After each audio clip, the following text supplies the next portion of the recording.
We actually didn't have an office till a couple of weeks ago, so usually you do other things. And I, of course, represent y'all for 8 years. Many of you have known me for years. I've been at these things before, and I'm going to not talk too long because I really do want to talk and answer your questions. But I guess the most popular question I get is, why am I running? I served 8 years.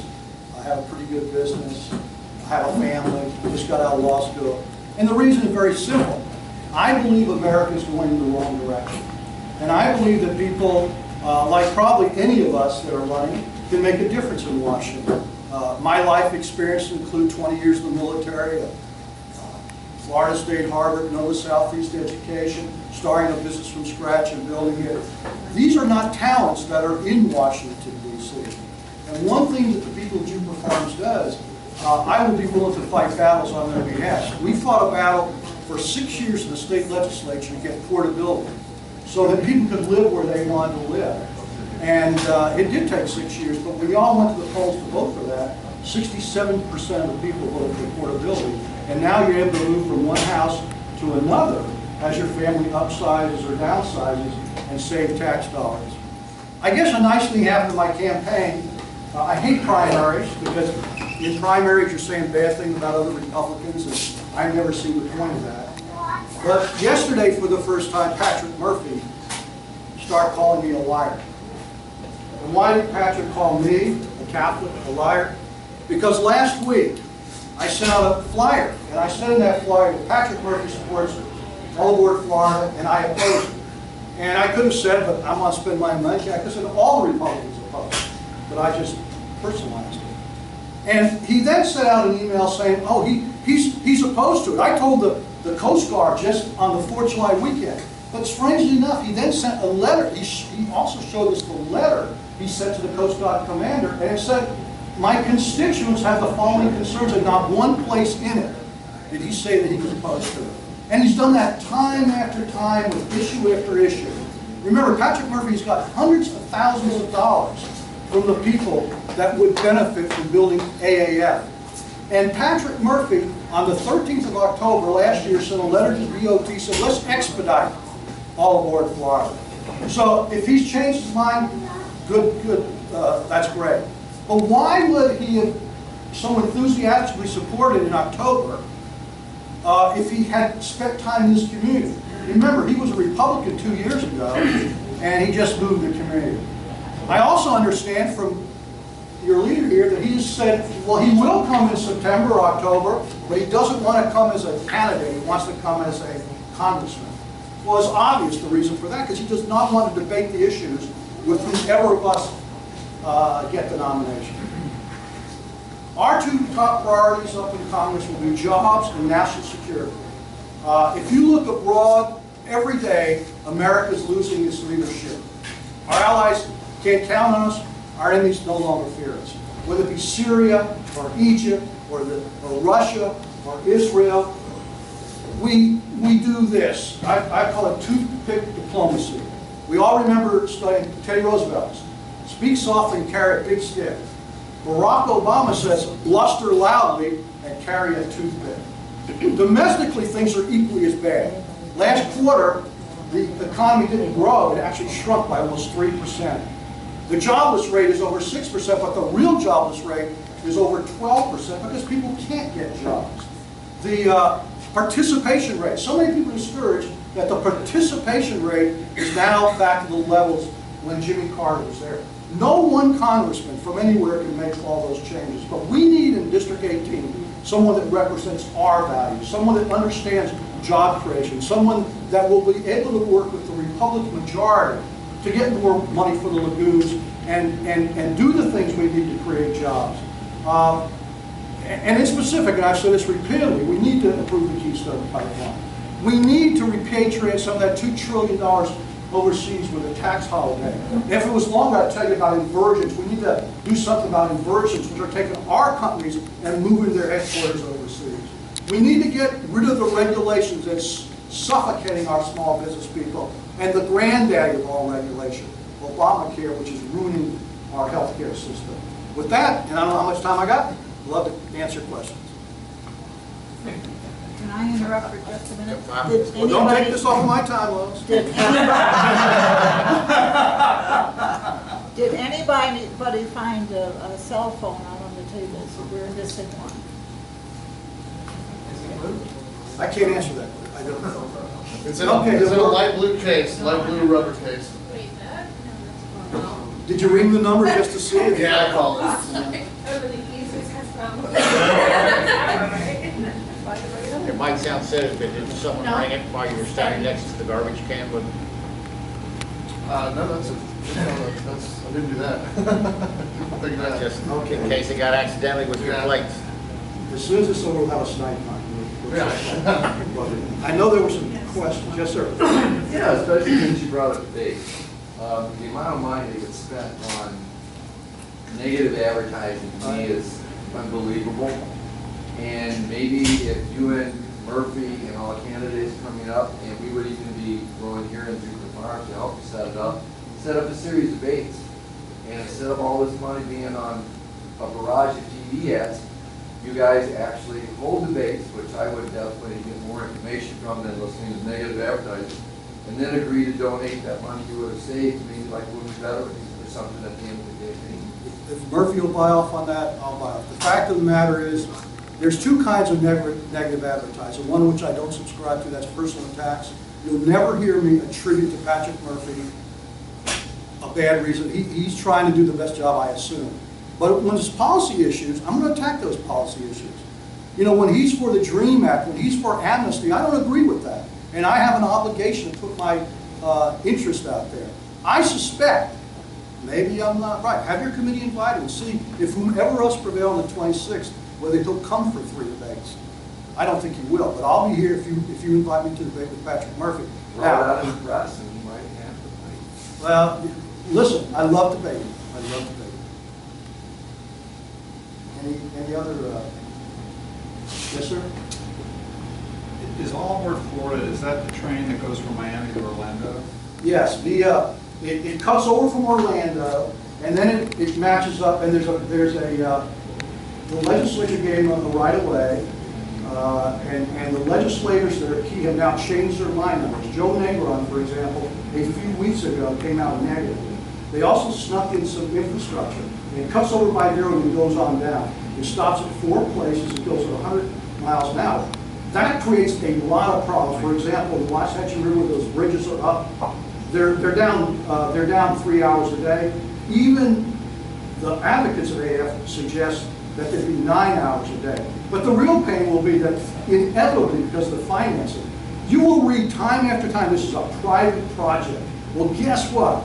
They're taking $1.5 billion a year of money. They're spending $2.5 billion a loan you're going to make to them. So as far as I'm concerned, it's no longer private. And what will happen is, as it doesn't work, and I could go through the numbers very quickly, but I won't, they will then want to move more freight on there. But that is essentially the FEC line that Flagler did many, many years ago, but it cuts down south and is at high speed. 32 trains a day, no estimates. We asked them in an April meeting, we asked them in public, what are their ridership projections, what are their costs? They have sued to not release that information. This is a sunshine state, and I think they should. Okay, okay, you have a question? I was going to say, no one wants to hear 10 minutes. Job creation, what kind of job creation? Well, I think there's a few things we need to do on job creation. I did sort of mention them. I think the first thing we've got to do is quit denigrating business people. This administration truly believes that you entrepreneurs did not create your company. They have said it in public. You didn't create that company, the government did. They talk about fat cat bankers. They talk about insurance policies being crooked and not subpar. And then they enveloped those when they had to because no one was going to buy. We could create jobs in a number of ways. One is lower the taxes. There were 21 taxes in Obamacare. A lot of them are hidden. You don't know about it. They exist, and they will cost jobs. But the Keystone Pipeline alone will do 2 things. Immediately, it'll create 42,000 jobs, not here, but it will lower energy costs. I mean, right now they say there's not much inflation. When you go to the pump, it's $3.50, $4. And this week I'm vaccinated because my family's away. I'm going to the supermarket buying food. The prices on meat are just unbelievable. So if we got the Keystone Pipeline going, that would lower energy costs. I talked about repatriating. American companies have $2 trillion overseas. They already pay taxes on money overseas. Now if they bring it back, they've got to pay 35% again. And that's forced them not only to leave it over there, but more importantly, to move their corporate headquarters overseas. So that'll kill jobs. We simply need to get rid of the regulation. I don't know how many of you are small business people. I started a small business in '87. It was pretty easy. I started another one or restarted. The government's in all the time. And there's not a thing they come in about that's a bad thing. Everything's good. But they come in with a whole bunch of things. So you got to hire an accountant and an attorney. So when you lower taxes, though, you're taking away from nonprofit organizations that provide services, you're taking away from education. So how can we build more jobs in that? Well, you're not taking away from nonprofits by lowering taxes. Remember, these are taxes that... Children's Services Council. Yeah, those are example, state and local taxes. Those are not federal taxes. So you're And, federal. oh yeah, I'm running for a federal office. I'm running for a federal office. And what was the second one you mentioned? Nonprofits. Nonprofits would benefit, I think. Most people give to charities not for the tax deduction, but they believe in their church or their thing. But the point is, once again, these are, here's the deal, it's money that's never going to be received because you just stay over there. It's like when I first started portability. All those very liberal people said, oh, we're going to lose so much tax money. I had to explain this to them. If a person's locked in their home, that tax money you would get through, when they sell, it's never going to happen because they just stay in their home. They can't afford that move. So I think there's many taxes that we can lower that'll move the economy going forward and won't hurt the nonprofits and certainly the Children's Service Council and education are locally funded, not federally. Okay, all right, I want. Here's the last question is always a lot of pressure. We do have 30 seconds. 30 seconds. You talk about the pipeline coming down. The biggest oil refinery we've had is North Dakota. Why not build a refinery in North Dakota, keep all that oil here, ship it out, keep it in this country, lower the price of gas. If fuel crosses down, then the price of food is going to go down, therefore everybody can make a living. You generally build refineries where the consumer uses the product. So in the Houston Gulf, there are basically no chemical companies up there. In the Houston Gulf, if you went down to Galveston and those kinds of places, you see enormous amounts of petrochemical companies which use some of the feedstocks. The other thing is, one of the things we can do in this world, and we would not have the problem here today if we could, there's something called liquefied natural gas. You can liquefy it and ship it overseas.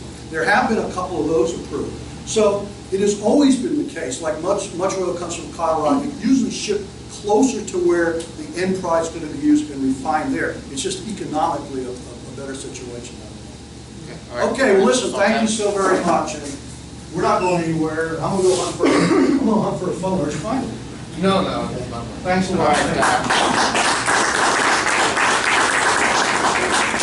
Next up is Beverly Hires. Thank you. Thank you, Lois. Good evening. Many of you know me, but for those who don't, I'm Beverly Hires. I'm running for Congressional District 18. I'm running as Republican, a proud Republican, running to replace Patrick Murphy in November. A little bit about me. I have an MBA in healthcare management. I'm a healthcare attorney. I've been a healthcare attorney for 20 years, and before that, a registered nurse. As a healthcare attorney, I was representing a patient whose 4-year-old child died from a prescription drug that was mislabeled. I fought hard for that family and found out that the drug was within the dosage range, was causing cyanide toxicity, and consulted experts around the country and found that thousands of patients would likely have been also succumb to die from this drug. So I initially took it to the FDA, and the FDA, after a long period of time of going back and forth, basically blew me off, and I said, well, that's not acceptable. So I called Congress. I just picked up the phone and said, hello, it took a while to find the right person. I ended up working across the aisle with John Dingell. This is my first foray into politics, and this is why, this is a little bit about my background, so you know why I have it in me to do this. So I went with John Dingell, and it took several years, but what we found out was that FDA themselves would rather cover-up than fix the problem. So by working with him across the aisle, I got all my experts together. We were able to bring enough evidence forward that before the hearings began, we were setting up congressional hearings, before the hearings began, they completely capitulated 100%, every single point that our experts and I were forwarding that had to be done to fix this problem were accepted 100%. I went to Washington many times, to many trips, to meet with the staff, and it was an interesting experience, very satisfying, because years later, I got a letter from one of the experts that had a medical article that said that patients who had a similar kind of procedure, heart procedures, the death rate dropped by 50%. And they wanted to know, that they couldn't understand why, because the technique hadn't changed. And he put a little smiley face and said, "Nice job, hires."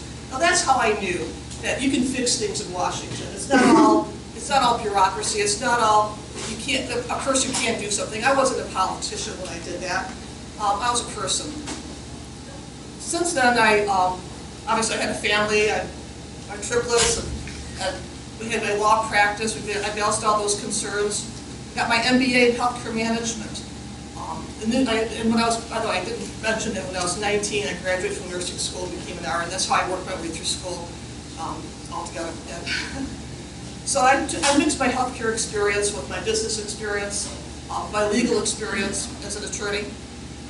And I ended up moving to Florida about 7 years ago, made it my home, lived here in Martin County, just to Tequesta. And I've been helping out other campaigns because I was really concerned about the direction our country was taking. They were talking about changing our healthcare system. I know from working with doctors and hospitals and working at cases like the nitrite case that healthcare is critical in our society. And when I read Obamacare, and I actually read it, I took it as a challenge to read it. When they said they couldn't read it, they were going to pass it first, I said, that's not right. They should be reading every law that they pass. I read that law. I read it twice. I was outraged. I couldn't believe that they were going to do what they were planning to do with our healthcare system. And I knew at that moment, this what we're seeing today in terms of people losing their healthcare plans, losing their doctors, businesses having problems, people getting their hours cut, people getting their jobs cut. I knew that was going to happen because I saw huge interference with a normal functioning healthcare system and an imposition on our economy and our businesses. So I got involved in politics. I started picking those candidates I felt were strongest to fix our healthcare system, strongest to protect business, strongest to undo the damage that was going to be done by this law. I worked on a number of campaigns. I even worked on the recount back in 2012. I learned a lot about how the political head works. And when it came time for this race to come in, and people were talking about who was going to run, who wasn't, some of the people started asking, "Why don't you run, Beverly?" And I thought, really? And I thought, well, why not? I am the most qualified person. I have an MBA in healthcare management. I'm an attorney who's handled things in Washington, D.C. already. I know how it works up there. And I'm a registered nurse. I'm a career healthcare professional.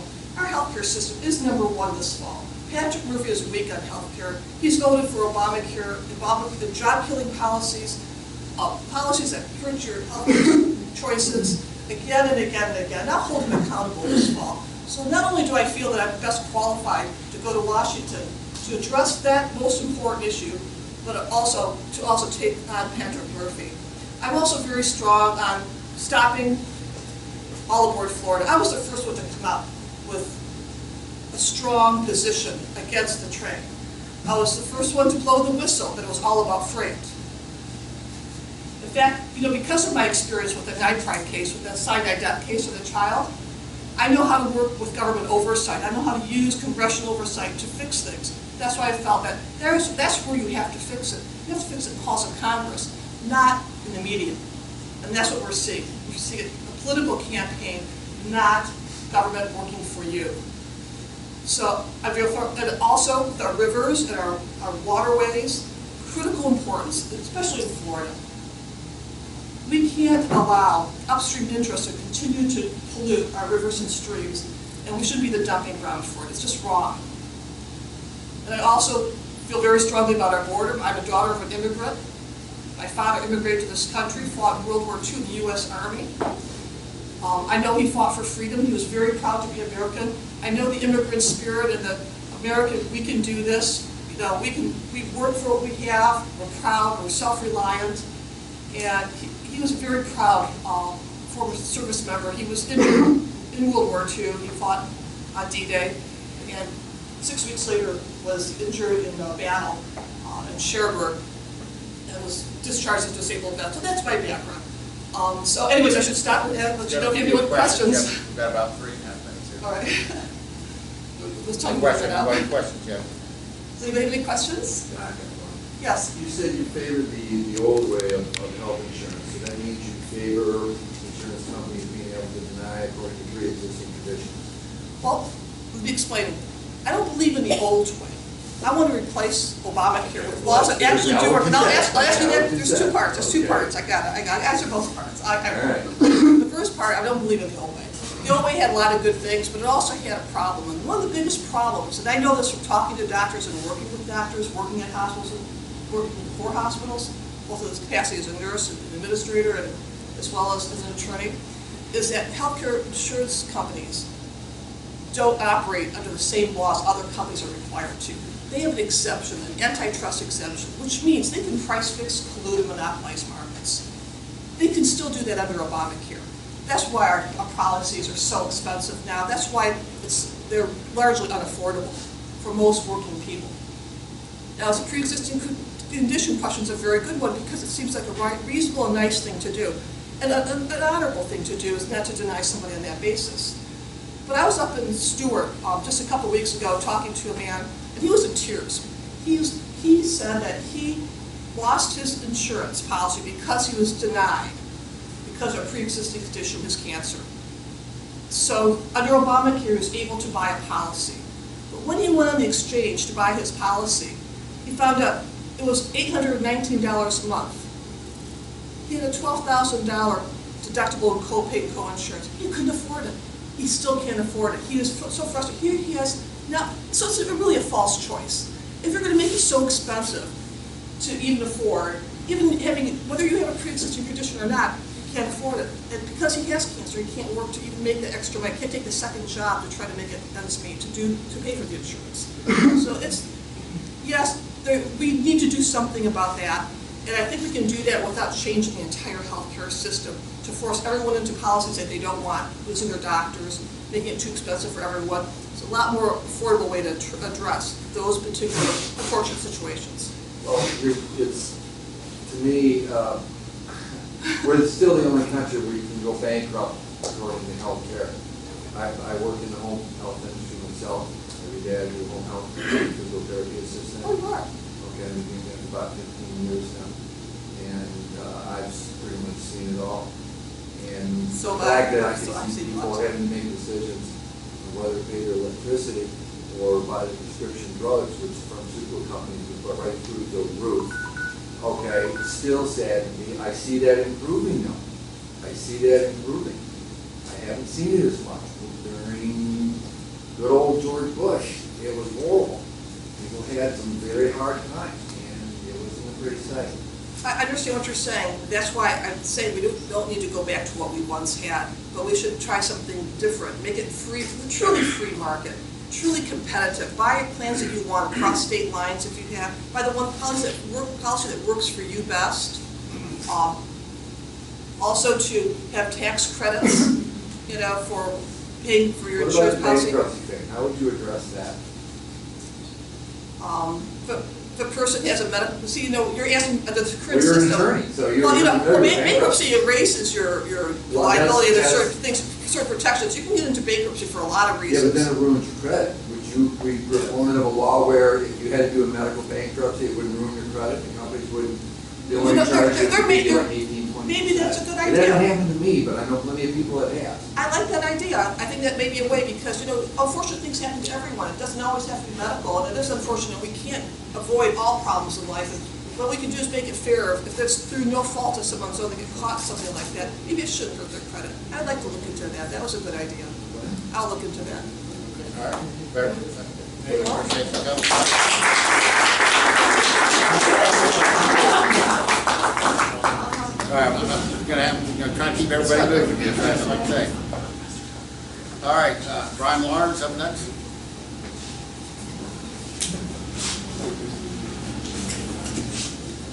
Hi, everybody. Thank you for coming here today. My name is Brian Lahr, as mentioned, and I'm running for Congress to represent the people instead of big interest. I am a small government fiscal conservative who respects the Constitution and the rule of law.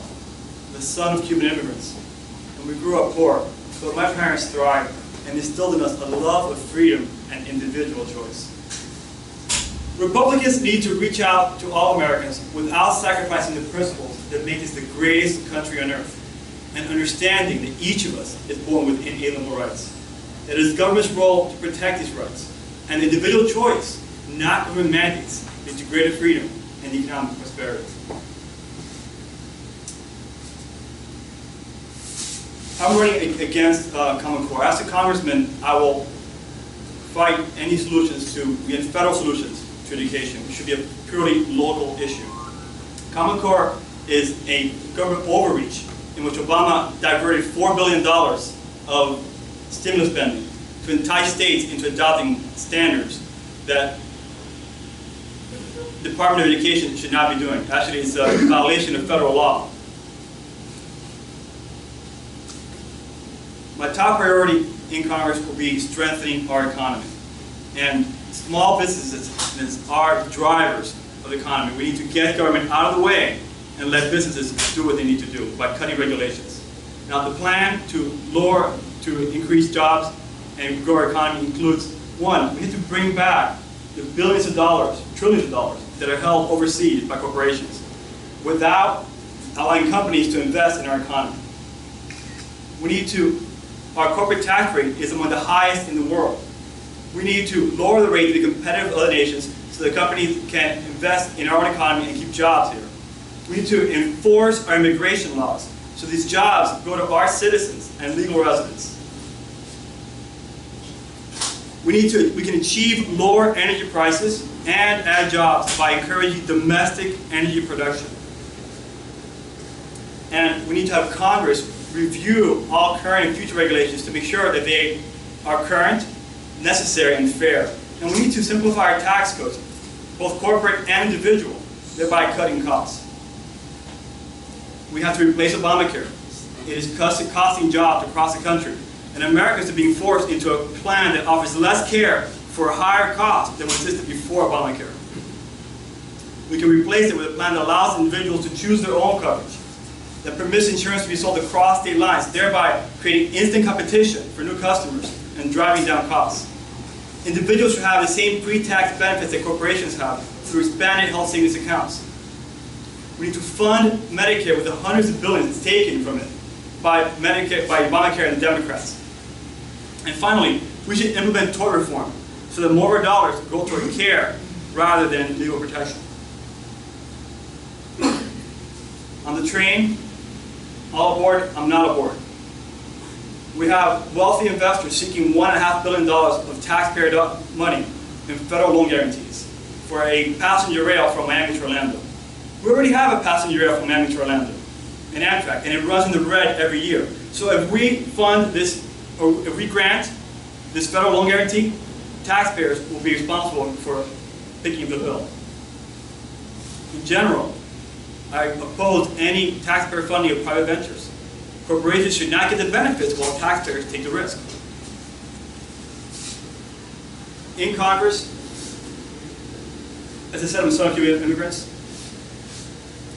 I am in favor of legal immigration, but I firmly oppose amnesty or importing cheap foreign labor, which will lead to even fewer jobs and lower wages for Americans.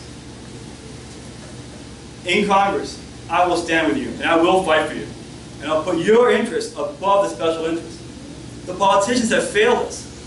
They can't provide the leadership necessary to fix the problem that decades of big government solutions have created. As a citizen and an engineer, I will put common sense solutions to work in solving the problems we face. Thank you. Wait for your questions.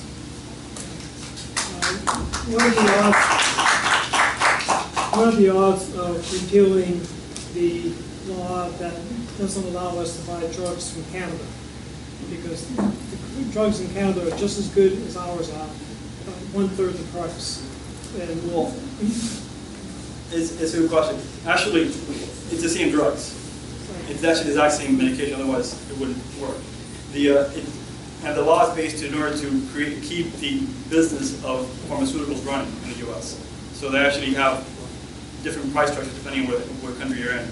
And you're right, it doesn't make sense. We should have a global market for medicines just like a global market for everything else. Talking about global markets, right now, our sugar market is controlled very similar. We pay twice the world average price of sugar in this country because of price supports and import quotas. And in order to fix the river issue here, what we should do is have the water go south. To do that, we have to go through sugar lands. Those lands are too expensive precisely because of that. We have a system in place where we're funding pollution at a federal level. We have to stop that process in order to get the water going south to fix the river. So very similar. We should have one more market, not different countries pay different rates.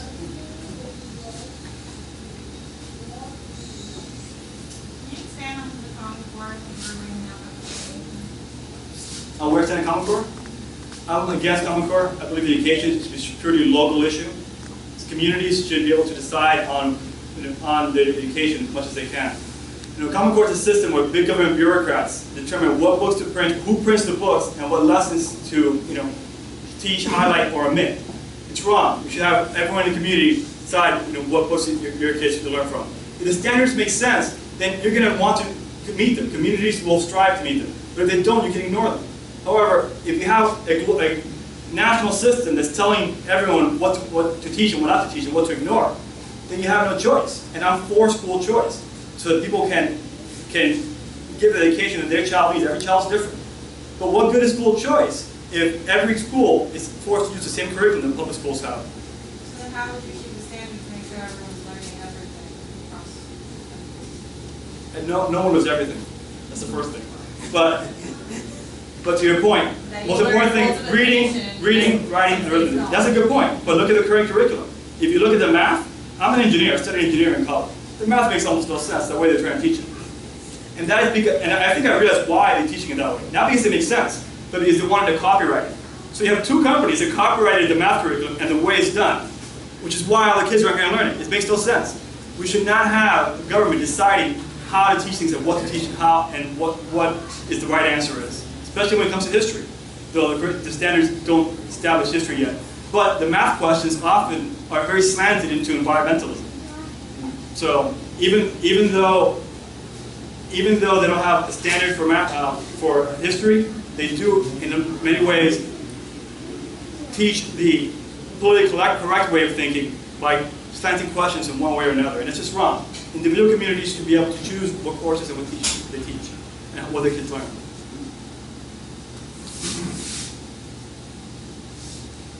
You mentioned taking the water south from Yes, Lake Okeechobee. Yeah. Stopping the discharges to the coast. That's the only solution. There are a lot of, How would you do that? That's a good point. The water needs to go south. That's the only way to really solve the discharges. It's just too much water, and we can't send it anywhere else. It's gonna go east to west. If you don't dump it somewhere, the dikes will burst, and you're gonna have people basically with disasters. So to get the water south, we need around 10% of the sugar lands. So it's not all of it, and we're going to still have sugar jobs. We need 10% of the lands to get the water going from Okeechobee down to the Everglades. That's a nation built Okeechobee to go south, and there's no thing you can do to stop water unless you let it go as nature intended. Now, to your question, how do we solve it at the federal level? So currently, sugar in this country is twice the world average price because of import quotas and price supports on the federal level. We should stop funding pollution. Stop funding pollution, sugar prices drop, the land value drops, and we can buy the land at the proper rates. I'm not for eminent domain in general, but it was government intervention that created this problem. So the government should stop funding pollution and fix it. That's the only answer. But I'm an engineer. So my mindset is one of fixing problems. I'm not a politician who wants to just pass it on election to election. This has been going on for 80 years because the politicians won't solve the problem. They'd rather continue funding this guy, funding that guy, oh, we'll do a little this way, a little bit that way. To fix the problem, it has to go south. To do that, we stop funding pollution at the federal level.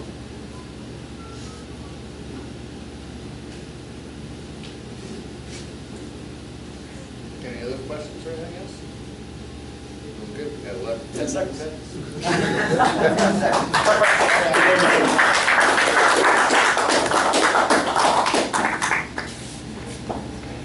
All right, Alan Schlesinger, did I pronounce that correct? You did, perfect. All right. How's everybody doing? Bored yet? Long way from. My name is Alan Schlesinger, and I'm running for the United States Congress also, surprise, surprise. And I'm here to tell you that the United States is not dead, there is hope, and all we need is some good leadership. The people of the United States are great, but the leadership, unfortunately, is lacking right now. What I'd like to do is just give you my background, and then maybe get into some issues. And what I'd like to do a little differently is that if you have a question as I bring up an issue, raise your hand at that point so that we don't wait till the end, because that way I can gauge my time better, if that's okay with you. Okay, my background is I was born and raised in the state of Connecticut. I went to the Wharton School of Finance. I'm the son of Holocaust survivors. I got into politics very young. I ran and was successful in holding local office. Then I served 6 terms in the state legislature, and then 2 terms as mayor of the city of Derby, if any of you know Connecticut. It's a 4-to-1 Democratic city. I was able to take that city out of bankruptcy, put it on a strong financial footing, and then was reelected with 81% in that city. I then ran for the United States Senate in 2006, which was a crazy election, running against Joe Lieberman and another Democrat. And unfortunately, Karl Rove in the White House kind of threw me under the bus, and I ended up losing that election to Senator Lieberman. So that's my background. Again, I went to the Wharton School. I'm the kind of guy who gets into the trenches. I'm a budget guy, and I'm running simply because I think that the United States is in serious position right now of actually collapsing economically. But it's not too late. I think we have tremendous potential in this country. Every time the people around the world think the United States is down and out, that's when we rise to the challenge, and I think we will once again. So let's get into some of the issues. Again, let's start right there with the economy. Right now, no one is talking about the long-term aspects of this budget and what we need to do. And it really comes to unfunded liabilities, the entitlements, etc. I want to take it head on. And I have a plan that makes Social Security solvent. I have a plan that actually gets into health care with Obamacare and actually changes the way we fund health care totally. It's not enough to just say we're going to repeal Obamacare, because then there is no hope. As the gentleman, I don't know if he's still here, stated earlier, you know, what do you do in its place? What about the folks that have pre-existing conditions, etc.? So what we need to do, I believe, and what I did for my city employees, which was very effective, is we instituted health savings accounts. Or if you're not familiar with that, it's a savings account under your own name. You get to spend the money as you see fit, and at the end of the year, you can actually keep that money. I want to do this universally, including folks on welfare. So for the first time in their lives, they would actually have skin in the game when it comes to health care. Remember, a lot of people on welfare now, it has been intergenerational, and they have never paid for health care their entire lives.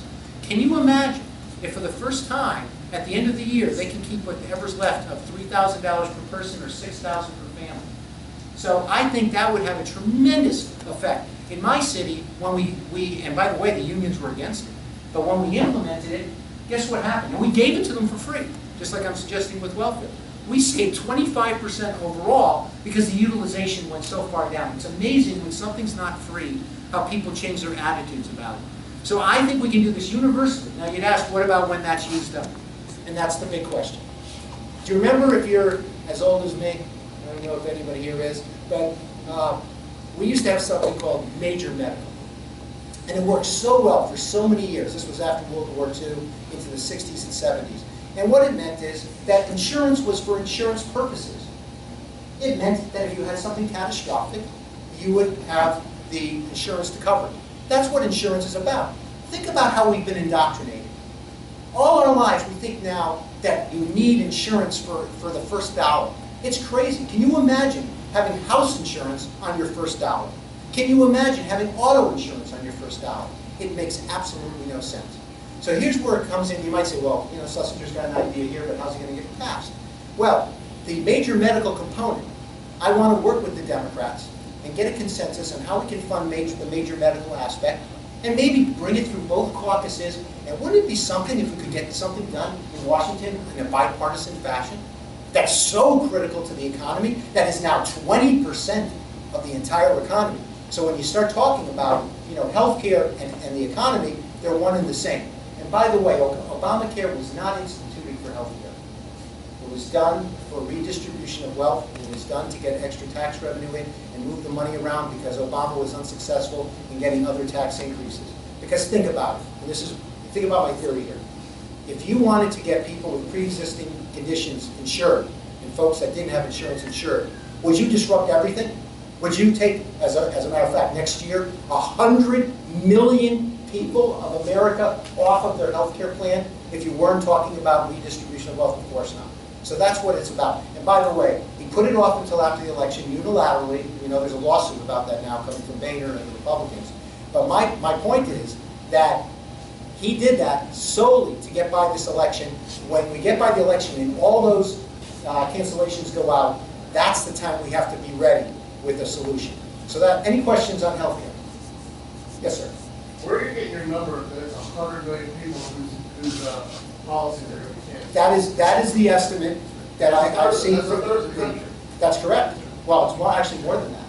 It's because that's what under the employer mandate, based on the fact that all of the plans that are, can I use pre-existing in a different way? The pre-existing plans don't meet the Obamacare's minimum standards because there's something here or there that it doesn't cover. So they have to come up with a new plan. So many of them may be similar, but then the premium increase. So then what you're saying is that these 100 million people are going to be losing their health insurance plan.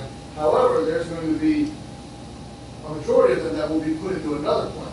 That's right, but okay, the question is the cost. The question is the cost. Okay, so really quickly, I'm a heart patient. I was born with a congenital heart defect. I had open heart surgery 2.5 years ago. I've got a scar from my neck to my navel. $255,000 was how much that surgery would have cost me. Now, I got the surgery before Obamacare existed. Now, I was thankful enough to be able to qualify for indigent care, which I hate the sound of, through the University of Florida. Had I not been qualified for indigent care, I would have been able to afford that surgery because I have a pre-existing condition, which means that most likely I wouldn't necessarily be dead, but I'd be in a lot worse shape than I am now. So explain to somebody who has a major catastrophic medical condition that wasn't their fault. I don't smoke, I don't drink, I don't party. Okay, let me answer you because I don't use it all the time. Okay. All right. What I'm talking about is obviously in that year, in that particular year, you would have hit the catastrophic. You would have been on the major medical component. And if I have my druthers, and here's where I want to compromise with the Democrats, I personally would like to see competition between all the insurance companies to provide that care and get the best deal for every employer and employee who goes on, whether it's an internet site or whatever, they will get it and they will have that component. I just want 80% of the people under 65 don't exceed those HSA amounts. So for those people, you take government and insurance out of the deal.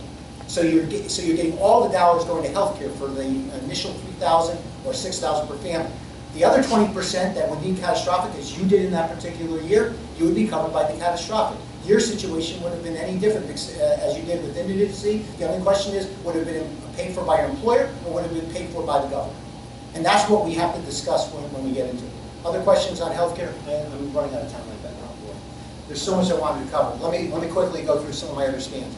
Have you, today this came in the mail to Republicans' households. If you didn't get one, please get one because it has all my positions on the most important issues and it's right up to date. I talk about the borders. We have to secure the borders. I have a plan then for the illegals and how we can handle that. It's a new system that I'm very proud of, that I think will work. And then, of course, foreign policy. No one's touched upon foreign policy, and it is so critical right now. I mean, I don't care if you're a Democrat or a Republican. Let's throw out the party labels right now. What we have going on right now in the United States is a situation where the United States is declining worldwide. And we have, in my humble opinion, I think what we're seeing right now in Israel, as we speak, is happening because the United States has not been a strong friend to Israel. Did you see some of the statements that's been coming out of this administration? You can't compare them with the Iranian positions. I saw a statement the other day from the Middle East spokesman for Obama, and it was almost identical to Rouhani's statement out of Iran. You know, what's happened is that our friends don't trust us anymore, they're worried about us, and our enemies are laughing at us. And I believe that the Palestinians are emboldened right now because of the stance that this administration has taken. So we need a Congress, and again, I don't care what party you are, that is going to say, we're going to stick with our friends, and we're going to stand up to our enemies. And you saw it with Iraq, what's been happening there. You see it now in the Ukraine. A plane was shot down today. I mean, worldwide, we're going down. The dollar is declining, and it's all because of our status in the world. We need it, so critical for our future, to get our act together.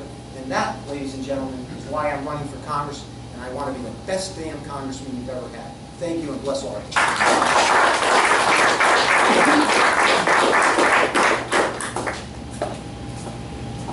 Calvin, you'll be next. I'm going to let the thing else that you can think. Good, all right, Calvin. Calvin Turnquest. Go ahead. Calvin, come on up. Thank you. What we're doing, so you know that everybody has like 10 minutes. You can talk for 5 minutes, ask questions. At the last 5 minutes, you've got basically 10 minutes to Okay, thank you. take care of. Thank you for coming out.